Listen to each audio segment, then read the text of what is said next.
10절입니다. 내가 그리스도와 그 부활의 권능과 그 고난에 참여함을 알고자 하여 그의 죽으심을 본받아. 어떻게 해서든지 죽은 자 가운데에서 부활에 이르려 하노니 내가 이미 얻었다 함도 아니요 온전히 이루었다 함도 아니라 오직 내가 그리스도 예수께 잡힌 바 된 그것을 잡으려고 달려가노라. 형제들아 나는 아직 내가 잡은 줄로 여기지 아니하고 오직 한 일 즉 뒤에 있는 것은 잊어버리고 앞에 있는 것을 잡으려고 표대를 향하여 그리스도 예수 안에서 하나님이 위에서 부르신 부름의 상을 위하여 달려가노라. 그러므로 누구든지 우리 온전히 이룬 자들은 이렇게 생각할지니 만일 어떤 일에 너희가 달리 생각하면 하나님이 이것도 너희에게 나타내시리라. 함께 읽습니다. 오직 우리가 어디까지 이르렀든지 그대로 행할 것이라. 아멘. 자랑할 것이 예수님밖에 없는 인생이어서 예수님을 자랑하는 것이 아니다 말씀드렸습니다. 제가 주중에도 아들하고 그런 얘기했어요. 예수님밖에 자랑할 게 없어서 예수님만 자랑하는 인생이 그게 뭔 자랑이니? 그건 가슴 아픈 일이지. 하나님이 주신 은혜와 복이 많아서 자랑할 게 많은데 그래도 내가 그 모든 것이 예수님과 상관없는 것이라면 그건 다 불필요하다기보단 그거는 내가 인생에서 예수님보다 뒷전이고 그것에 매여 사는 것이 아니라 오직 예수 그리스도만 내 인생의 최고 가치, 절대 가치며 자랑거리다. 이런 인생이 멋있는 인생이지 않냐, 그런 이야기를 나눴어요. 지난주에 말씀 나누었던 이야기지요. 올 한 해를 시작하면서 벌써 1월이 한 달이 금방 이제 끝나고 마지막 주더라고요. 이런 소원을 가슴에 담기를 바랍니다. 그리스도 예수의 마음을 품고 예배하는 성도님의 삶 안에 하나님 주시는 기뻐하는 일들, 그런 소원들 많이 일어나고 이루어 가시기를 축복합니다. 또 하나, 주 안에서 자랑할 일들이 많아지는 인생이 되되 그 모든 것이 나의 자랑거리에서 그치는 인생이 아니라 예수 그리스도만 드러내고 자랑하는 인생 되시기를 주님의 이름으로 축복합니다. 오늘 이어지는 말씀에서 사도 바울은 계속해서 12절에 이렇게 이야기를 해요. 한번 읽어보겠습니다. 12절입니다. 시작. 내가 이미 얻었다 함도 아니요 온전히 이루었다 함도 아니라 오직 내가 그리스도 예수께 잡힌 바 된 그것을 잡으려고 달려가노라. 아멘. 아멘. 바울이 달려간다 이런 표현을 하고 있습니다. 저는 말씀을 읽고 또 묵상하면서 특별히 14절에 달려간다는 표현이 한 번 더 등장하는 것을 보게 돼요. 14절도 한번 읽어볼까요? 14절입니다. 시작. 표대를 향하여 그리스도 예수 안에서 하나님이 위에서 부르신 부름의 상을 위하여 달려가노라. 아멘. 이전에 이제 한글 번역에서는 쫓아간다 이렇게 말했어요. 그 의미는 자신이 바라보는 이상과 비전, 어떤 꿈을 향해서 나아간다, 그런 의미가 있는 거죠. 그와 달리 달려간다, 우리 이제 보고 있는 최근에 번역된 이 버전에서는 달려간다라고 번역을 했어요. 그러다 보니까 좀 이렇게 오해할 수도 있어요. 그냥 목적 없이 무작정 뛰는 것도 달려가는 거잖아요. 그러니까 이 말씀을 잘못 오해하면 그 의미가 애매할 수 있어요. 목적 없이 그냥 무작정 막 열심히 뛰고 있는가, 그런 생각이 들 수도 있지만 바울은 오늘 본문에서 분명하게 자신이 달려가는 방향이 있다고 말합니다. 14절에서 그것을 뭐라고 이야기하고 있나요? 표대라고도 이야기하고 또 다른 표현 하나 더 등장해요. 좀 길긴 하지만 뭐라고 되어 있습니까? 하나님이 위에서 부르신 부름의 상을 향해 달려간다 이렇게 말합니다. 분명한 목적이 있고 목적지가 있고 방향이 설정되어져 있는 달려감입니다. 바울이 표대를 향해서 하나님이 위에서 부르신 이 부름의 상을 향하여 달려간다는 표현은 마치 운동 경기를 하는 경주자가 혼신의 힘을 다해 빠르게 질주하는 그런 모습을 연상하게 하죠. 실제로 바울은 정말 열심히 달렸던 인생입니다. 그의 인생을 사도행전을 보면 죽을 힘을 다해 달려가지요. 요즘 현대인들이 보면 이해되지 않는 삶이에요. 워라밸을 되게 중요하게 강조하는 시대잖아요. 워라밸이 뭡니까? 바울에게는 워라밸이 없어요. 그냥 복음을 위해서라면 그냥 진짜 죽을 힘을 다해 달려가는 겁니다. 그렇게 로마까지 갔지요. 그리고 오늘 빌립보서를 쓰고 있는 상황도 로마에서 죄인의 신분으로 갇혀 가면서까지 자신에게 맡겨진 사명을 감당하려고 또 달리고 있는 중입니다. 이제 그런 상황에 나는 계속해서 복음을 위해 달려가고 있다, 이렇게 말하고 있는 거예요. 이런 바울을 보면서 빠르게 질주하는 모습이 이렇게 상상이 되는데, 사실 바울의 삶의 특징은 빠르게 질주하는 게 아닙니다. 바울의 삶은 빠르게 질주하는 것이 특징이 아니고요, 분명한 자신이 가야 할 목적지를 향해 가고 있는 것임을 기억하셔야 돼요. 바울의 삶은 속도전이 아니죠. 바울에게 중요한 것은 속도가 아니라 정확한 목적지입니다. 내가 어디를 향해 가고 있는가, 방향성, 그리고 그 목적지. 그래서 목적지가 분명하니까 방향 설정이 바르게 되어져 있는 거죠. 그것이 늘 중요합니다. 인생도 그렇고 뭐 여러 가지 어떠한 일을 하든지 그렇죠. 현대 사회가, 특별히 한국 사회가 엄청난 속도전 속에서 돌아가고 있어요. 정말 그것을 우리가 뭐 느끼지 못하고 사는 분들도 있겠지만, 직장에 나아가고 세상에 나아가 보면 정말 빠르게 돌아가는 세상 속에서 어떻게 보면 우리 사랑하는 성도님들, 또 성도님 자녀들이 삶을 살면서 피곤해하고 정말 피로 사회로 괴로워하고 있는 그런 시대를 우리가 살고 있죠. 고되게 끄덕끄덕 하시는 분들은 지난 한 주간 그래도 참 많이 그런 상황 속에 살았던 것 같아요. 그런데 하나님이 힘을 주셔서 다시 재충전할 수 있게 하시고 또 감당할 내를 주실 줄 믿습니다. 근데 어찌됐든 그런 사회다 보니까 과거보다 훨씬 많은 것을 우리가 소유하고 누리는 시대가 됐어요. 그런데 희한한 건 더 많은 공허함과 박탈감 속에서 살아가고 있다라는 겁니다. 빠르게 가려는 유혹에 흔들리지 않고 믿음을 가지고 주 안에서 정확한 목적지를 향해 가는 우리 사랑하는 성도님 되시기를 바랍니다. 그러다 보니까 예전에 읽었던 토끼와 거북이 이야기가 생각이 나요. 아마 우리 주일학교 아이들이 가장 그래도 최근에 가까이 읽지 않았을까, 그래서 잘 알고 있을 거예요. 어린 시절에 그 이야기 읽어보면 무슨 내용입니까? 토끼와 거북이.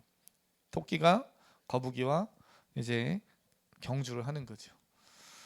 당연히 토끼가 빨리 도착할 줄 알았는데 누가 먼저 갑니까? 토끼가 아닌, 그렇죠? 거북이가 결승점에 먼저 도달합니다. 이유는 뭘까요? 토끼는 중간에, 그렇죠, 역시 소망이 있다. 우리 아이들 책을 읽는구나. 책을 안 읽으면 안 돼요. 성경을 많이 읽고, 그리고 또 좋은 책들을 고전도 많이 읽고. 원로 목사님이 저 어렸을 때 계속 하던 얘기네요. 결국에는 똑같은 얘기를 또 하고 있네요. 네, 우리가 인생을 살면서 부모로부터 받았던 이야기, 철이 들면 그게 중요한 이야기인데 하는 것이 생각날 때가 있죠. 자, 어찌됐든 계속해서 토끼가 중간에 잠을 자고 거북이는 성실하게 목표점을 향해 갔기 때문에 거북이가 먼저 갑니다. 근데 시간이 지나고 제가 목사가 되면서 많은 사람들을 만나요. 그러면서 인생의 다양한 세상 사람들이 부러워하는 성공이라는 위치에 올라간 분들도 보게 되고, 때로는 여러 가지 크고 작은 인생의 굴곡을 겪으면서 그것을 믿음으로 지나가고 이겨가는 성도님들이 이렇게 보면서 한 가지 깨닫게 되는 게 있어요. 토끼가 결승점에 도달하지 못하는 이유가 게으르거나 중간에 잠을 자는 것 때문만은 아니었다라는 겁니다. 이게 이제 어른이 되면, 성숙해지면 깨달아지는 거죠. 토끼가 결승점에 도달하지 못한 이유는 물론 그런 이유도 있어요. 중간에 게으르게 잠을 잤고 나태했던 그런 모습도 있었기 때문이죠. 자만했던, 오만했던 그런 모습 있었던 것 맞아요. 그러나 또 다른 본질적인 이유가 있는 것을 발견하게 되는데요. 토끼는 경주 내내 결승점을 한 번도 보지 않았던 거죠. 저는 그런 생각이 들어요. 토끼가 바라보는 것은 목표점, 결승점이 아니라 자기 뒤에 있는 거북이지요. 계속 거북이만 보는 거예요. 저 느림보 거북이, 저 언제 오나? 저 날 따라 잡을 수나 있을까? 토끼의 생각은 한 번도 자신의 생각이 목표점에 있지 않고 거북이에 있었던 겁니다. 그러나 거북이는 그와 반대로 끊임없이 결승점을 바라보며 가는 거예요. 거북이의 지향점은 토끼가 아니고 어디예요? 결승점이죠. 토끼는 자기와 상관이 없어요. 경주를 하고 있지만 자신의 경쟁 상대는 토끼가 아닌 거예요. 자기 스스로와의 싸움을 목표점을 바라보면서 가는 거죠. 어디서 그걸 알 수 있습니까? 만약 거북이의 목표가 토끼를 따라잡는 거였다면 토끼가 자고 있을 때, 그 지점을 지나갈 때 거북이도 어떻게 해야 돼요? 같이 자야지요. 좀 쉬어야지요. 야, 내가 너 잡으려고 여기까지 왔는데 아유 좀 쉬자 하면서 멈춰야 되는 거예요. 그런데 거북이는 그렇게 하지 않지요. 거북이는 토끼와의 경주에서 끊임없이 결승점만 보고 갑니다. 토끼가 목표점이 아니었던 거죠. 그러니 중간에 쉴 수 있고 나태할 수 있고 오만할 수 있는 그러한 상황을 마주쳐도 그저 성실하게 자신이 가야 할 길을 갔기 때문에 완주하고 또 먼저 도달할 수 있었던 겁니다. 이런 사람은 일이 좀 잘 된다고 교만하지 않는 것을 봐요. 반대로 일이 좀 잘 안 풀린다고 남들보다 내가 더디가는 것 같다고 낙심하지 않습니다. 하나님이 가게 할 그 목적지까지 성실하게 가는 거죠. 저는 오늘 사랑하는 성도님들이, 특별히 우리 자녀들이 그렇게 인생을 살아가는 지혜롭고 믿음 있는 삶이 될 수 있기를 축복합니다.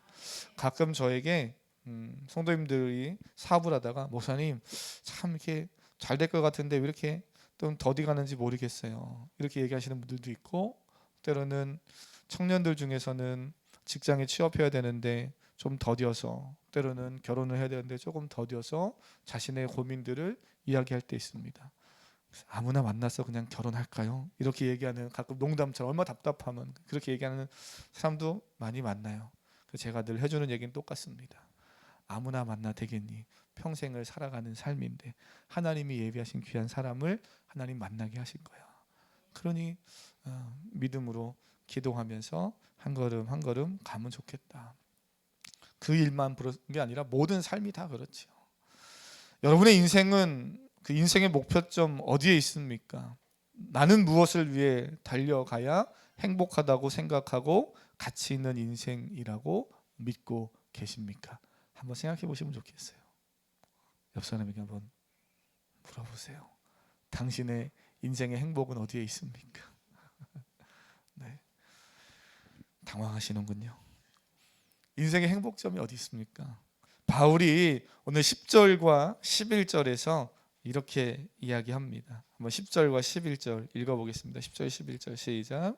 내가 그리스도와 그 부활의 권능과 그 고난에 참여함을 알고자 하여 그의 죽으심을 본받아 어떻게 해서든지 죽은 자 가운데서 부활에 이르려 하노니. 아멘. 아멘. 무엇에 이르려 한다고 지금 11절에서 이야기하는가 봤더니 한 단어를 볼 수 있어요. 뭐죠? 부활이라고 말합니다. 부활하니까 되게 딴 나라 이야기 같고 먼 이야기 같지만 우리가 뭐 이미 익숙하게 잘 아는 다른 단어로 바꾸면 구원이라고 바꿔도 크게 문제되지 않아요. 바울은 자신을 위해 친히 이 땅에 몸의 형체를 입고 오신, 그리고 자신을 위해 십자가에 죽으실 뿐 아니라 부활하신 예수 그리스도를 만납니다. 그 예수 그리스도를 만나고 그의 인생이 완전히 변화된, 새롭게 된 경험을 한 사람이 바로 바울이지요. 그리고 우리도 그 은혜와 경험을 했습니다. 다 그 은혜와 경험이 또 성도라면 있어야 되는 거예요. 그가, 사도 바울이 부활에 이르려고 한다라고 말하는 그 의미 안에는 예수님을 믿고 구원받은 자로서 이 땅에서 내가 구원에 합당하게 살다가 훗날 하나님이 내 인생이 끝나는 어느 순간에 영원한 천국으로 불러 주실 텐데 그때 내가 그 구원을 완성하게 될 것이다 라는 그 신앙의 고백을 지금 하고 있는 겁니다. 자신의 인생의 표대, 인생의 목적은 거기에 있다는 거예요. 구원을 향해 가고 있다라는 겁니다. 그러니 예수 그리스도를 믿고 내가 예수님을 믿고 난 이후에 난 구원받았어, 여기가 우리 신앙생활의 끝이 아니라 시작점이어서 예수 그리스도를 믿고 이 땅의 삶을 구원받은 자로서 주님 다시 오시는 그날까지, 나를 영원한 천국에 부르시는 그날까지 건강하게 잘 살아가는 것이 우리 성도가 감당해야 할 몫인 줄 믿습니다. 그러니 그리스도인이 나는 구원받았어, 여기서 끝이야 라고 생각하는 순간부터 신앙생활이 뭔가 잘못 틀어지기 시작하는 거죠. 그게 시작점입니다. 그래서 바울은 그 시작, 그 믿음의 경주를 계속해서 내가 잘 달려갈 것이고 표대를 향해서 나아간다. 그리고 부활에 이르게 될 것이다. 이렇게 고백합니다. 14절에서 바울이 말하고 있는 표대, 하나님이 위에서 부르신 부르심의 상은 구원받은 성도들이 훗날 누리게 될 영원한 구원의 완성을 의미하는 것이고요. 동시에 지금 자신이 로마에 이르기까지 복음을 전하고 영혼을 구원하고자 애쓰는 하나님께 받은 사명을 의미하기도 하는 거죠. 바울만 그런 게 아니에요. 오늘 예배하는 저와 여러분 다 동일합니다. 우리 모두도 그 표대를 향하여서 하나님이 하늘에서 하나님이 위에서 부르신 부르심을 향하여서 우리가 달려가는데 각자 다 주어진 그 받은 구원을 완성하기 위해 달려가고 있는 중이고요. 우리도 또 각자의 삶에서 천 환경에서 주신 사명들이 다 있어서 그 사명을 향해 달려가고 있는 겁니다. 올해 누구는 권사로서, 누구는 집사로서, 또 누구는 성도로서, 학생으로서, 부모로서 맡겨진 사명을 감당하는 거죠. 교회에서만이 아니라 택한 이는 군대 가면 군에서도 감당하는 겁니다. 할렐루야. 정작 본인이 아멘을 해야 돼요. 그렇죠. 학교 가면 학교에서, 병원에 가면 병원에서, 각자 자기 자리에서 하는 거죠. 내가 지금 꿈꾸고 기대하고 있는 표대는 무엇인가? 세상 사람들처럼 더 많은 물질, 더 많은 행복, 더 좋은 삶의 모습을 표대로 삼고 있는가?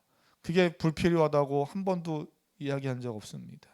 필요한 거고 적절하게 우리의 삶에 많은 도움을 주는 거예요. 좋지요. 그런데 그 목표점 끝에 예수 그리스도가 계시지 않고 오롯이 내가 이 땅에서 누리고 원하는 것만 있다면 그 목표, 그 표대는 뽑아서 옮겨야 하는 줄 믿습니다.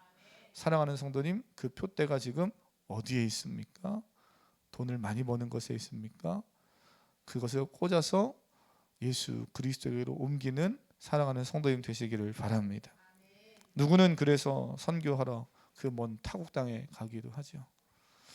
태국에 선교하고 있는 친구, 태국에서 만나고 온 그 친구랑 어제 통화하면서 2월에 잠깐 들어온다고 그래서 짧게 이런저런 통화를 했어요.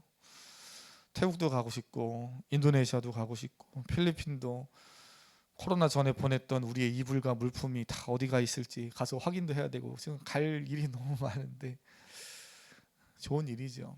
하나님이 은혜를 주셔서 북한 땅을 여시면 북한도 가야 되고 북한에서 정말 사역하는 저희 동기 목사님 계셔요. 한번 제가 초청해서 한번 좀 그런 간증과 설교를 같이 좀 나누고 싶은 목사님이 지금 북한 땅에 있다가 지금 백석대학교 지금 교회 학교 안에 잠깐 들어와 있거든요.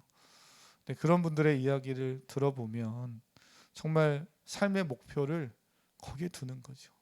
모든 걸 다 빼앗기고 때로는 매맞고 심지어는 사랑하는 믿음의 동료들이 정말 말도 안 되게 비참하게 목숨을 잃어가는 그런 상황을 보면서도 낙심하거나 주저하거나 도망하지 않고 다시 그 땅을 또 들어가려고 하는 거기에는 놀라운 하나님이 주시는 힘과 은혜가 있는 거죠.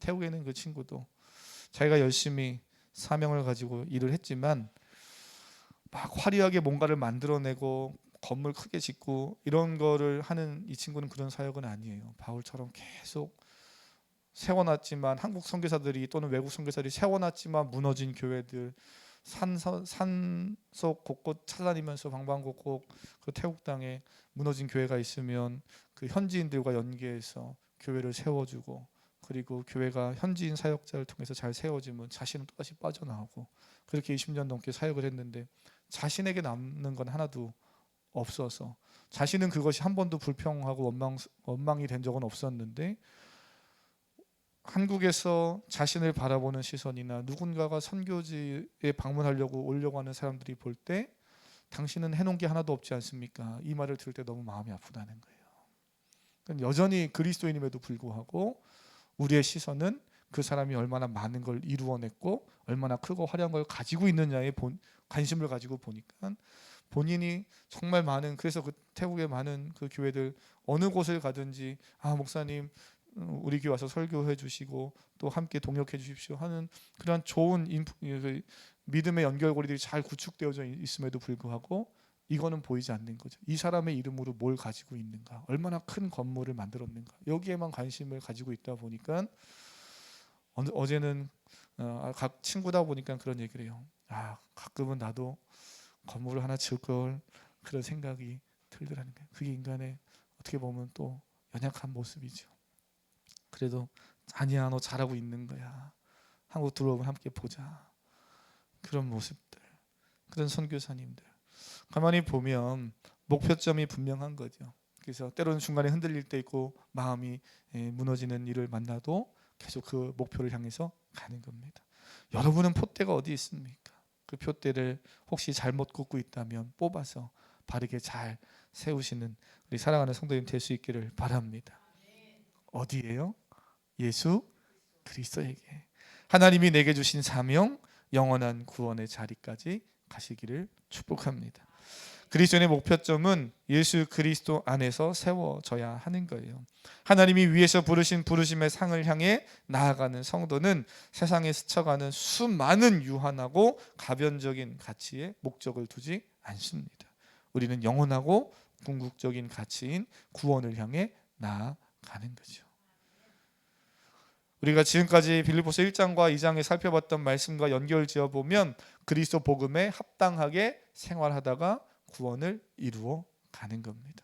두렵고 떨림으로 항상 구원을 이루며 사는 거예요. 사랑하는 성도님, 그 마음을 가지고 인생의 지향점을 예수 그리스도에게 두시기를 주님의 이름으로 축복합니다. 마지막으로 바울이 그 푯대를 향해 달려가는 인생을 완주할 수 있는 비결을 짤막하게 아주 스쳐 지나가듯이 12절에서 이야기를 중간에 넣어놨어요. 다시 한번 12절 잘 보시면 이런 표현이 등장해요. 바울은 12절 말씀에 내가 이미 이루었다 함도 아니요 온전히 이루었다 함도 아니라, 그러면서 뭐라고 합니까? 오직 내가 그리스도 예수께 잡힌 바 된 그것을 잡으려고 달려가노라, 이렇게 말합니다. 주도권을 하나님에게 두면서 고백하고 있어요. 달려가고 있는 사람은 지금 누구예요? 바울입니다. 이 땅을 살면서 힘을 다해 달려가는 사람은 바울이에요. 그러니 바울이 열심히 달려가면 되는 거잖아요. 그런데 바울은 표현하기를 내가 그리스도 예수께 잡힌 바 된 그것을 잡으려고 달려간다, 이렇게 말해요. 이 표현이 너무나 재미난 표현이죠. 근데 이게 기독교 신앙에서 매우 중요한 신앙의 원리입니다. 바울이 하나님께 받은 사명을 감당하기 위해서는 자신이 힘을 내서 달려야 하는 것 맞아요. 일단 바울이 힘을 내서 달려가야지요. 우리도 넘어서 어느 나라를 가든 아니면 전도하러 교회 밖을 나가든 예배 자리로 나오든 우리가 발을 움직여서 우리의 행동으로 와야 되는 거예요. 누가 대신해 줄 수 없는 일이고, 하나님이 우리의 의지와 상관없이 그냥 프로그래밍 해놔서 너는 그렇게 살아라고 기계적으로 우리를 그렇게 이끌어 가시지 않는 하나님이십니다. 그러니 바울의 의지와 결단, 행함은 반드시 있어야 되는 거예요. 그런데 바울은 놀라운 고백을 해요. 자신이 힘을 내어 달려가 도달하고자 하는 그것을 이미 누가 잡고 계시다는 겁니까? 예수 그리스도께서 잡고 계시다는 겁니다. 바울은 단지 그 확실한 것을 바라보며 끝까지 달려갈 뿐이라는 거예요. 사실 내가 달려가고 있고 내가 일을 하고 있지만 이 일에 이미 주도권은 하나님이 쥐고 계시고 그것을 내가 확실히 믿기 때문에 나는 그 믿음과 확신을 가지고 그저 내 삶에 최선을 다해 성실하게 거북이처럼 가고 있을 뿐이라는 겁니다. 사랑하는 성도님, 이것이 신앙의 원리죠. 여러분의 삶 안에, 신앙 안에 이 모습이 잘 새겨져 있기를 바랍니다. 어느 한쪽만 무너져도 그리스도인은 그리스도인답게 살 수 없습니다. 하나님 없이 그리스도는 살 수 없죠. 절대적으로 없어요. 하나님이 아무리 역사하시고 내 삶을 도와주시려고 해도 하나님은 우리가 일하실 때 함께 일하시고 역사해 주시기를 원하십니다. 그러니 이 두 가지가 항상 같이 갈 수밖에 없어요. 그렇다고 해서 주도권이 내게 있는 게 아니라 누구에게 있다? 예수 그리스도에게 있다. 바울은 이 멋진 고백을 합니다. 감사한 건 우리가 표대를 향해 달려갈 수 있도록 예수님이 이미 성취하셨다는 거예요. 우리는 주 안에서 믿음으로 그 표대를 향해 달려가기만 하면 됩니다. 내가 하면 되는 거예요. 아침에 일어나서 우리 광고 시간에 얘기했죠. 박근 형제 일어나서, 우리 박근 성도님이 일어나서 오기만 하면 되는 거예요. 결단해서 움직여서 오면 그 다음 일은 누가 하셔요? 하나님이 하신다는 거예요. 근데 거기까지가 어려워요. 거기까지가. 오늘 우리도 다 마찬가지입니다. 직분을 받고 어떤 사명을 받고 내가 그 일을 감당하는데 거기까지 가는 게 어려워. 그러나 믿음으로 도전하면 하나님이 이미 그 일들을 이루시고 감당할 수 있도록 은혜와 힘을 주신다는 거죠. 구원이 절대적으로 그렇고 구원 외에 우리 그리스도인의 삶으로 그리스도인의 삶을 살아가는 것도 그렇습니다. 그러니 사랑하는 성도님 축복합니다. 믿음으로 잘 달려가십시오. 여러분의 삶이 갈 수 있도록, 움직일 수 있도록 하는 동력이 예수 그리스도여야 합니다. 성령 하나님이셔야 해요. 하나님이 살아가게 하는 줄 믿습니다. 말씀 마치기를 원합니다. 히브리서 12장 1절과 2절에 보니까 성경은 우리에게 이렇게 도전해요. 우리에게 구름같이 둘러싼 허다한 증인들이 있으니 모든 무거운 것과 얽매이기 쉬운 죄를 벗어버리고 인내로서 우리 앞에 당한 경주를 하며 믿음의 주여 또 온전하게 이신 예수를 바라보자. 이렇게 우리에게 믿음으로 도전합니다. 이 땅에서 신앙생활하는 것을 로마 시대 때 원형 경기장에 경주하던 선수들에 비유하며 설명하는 거지요. 하늘의 허다한 구원받은 백성들이 이 땅에서 믿음의 경주를 하고 있는 저와 여러분을 응원하고 있다는 거예요. 그러니 믿음의 경주를 포기하지 말고 끝까지 완주하라는 겁니다. 그 믿음의 시작이요 마지막이 되시는 예수 그리스도를 바라보라는 거예요. 다른 거 바라보지 말고 주님 바라보면서 온전한 구원을 이루기 위해 최선을 다해 달려가라는 겁니다. 사랑하는 성도님, 인생의 목표를 어디에 두고 살고 계시고 또 올 한 해 시작하고 계십니까? 예수 그리스도가 그곳에 있기를 주님의 이름으로 축복합니다. 함께 찬양하기를 원합니다. 찬양하실 때 가사를 고백하면서 하나님 나에게 주신 삶이 있고 그 삶 안에 하나님이 또 위에서부터 우리에게 부어주신 그 부르심이 있습니다. 그 사명이 있습니다. 우리가 잘 감당해 가겠습니다.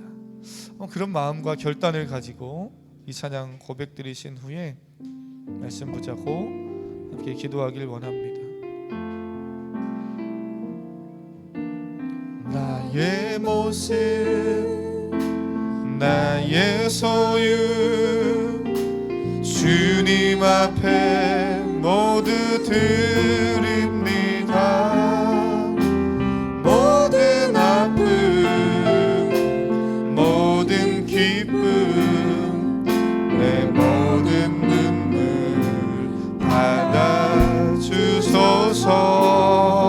나의 생명을 드리니 나의 생명을 드리니 주 영광 위하여 사용하옵소서. 내가 사는 날 동안에 주를 찬양하며 기쁨의 제물 되리. 나를 받아주소. 어제 일과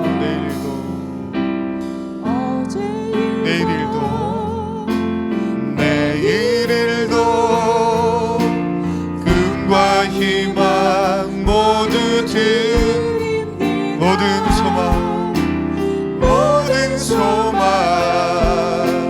모든 계획 내 손과 마음 받아주소서.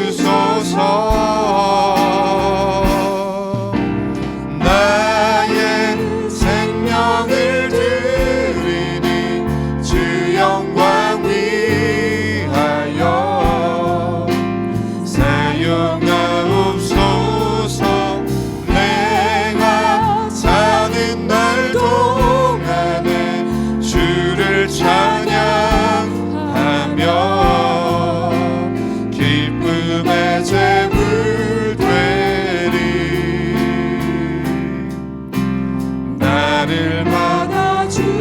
고백합니다. 나의 생명을 드리니 나의 생명을 드리니 주 영광 위하여 사용하옵소서. 내가 사는 날 동안에 주를 찬양하며 기쁨의 제물 되리. 나를 받아주. 이 시간 기도하길 원합니다. 기도하실 때 말씀 붙잡고 내게 주신 사명 하나님 그 목표를 향하여 달려갑니다. 우리 주여 한번 부르고 함께 같이 기도하겠습니다. 주여.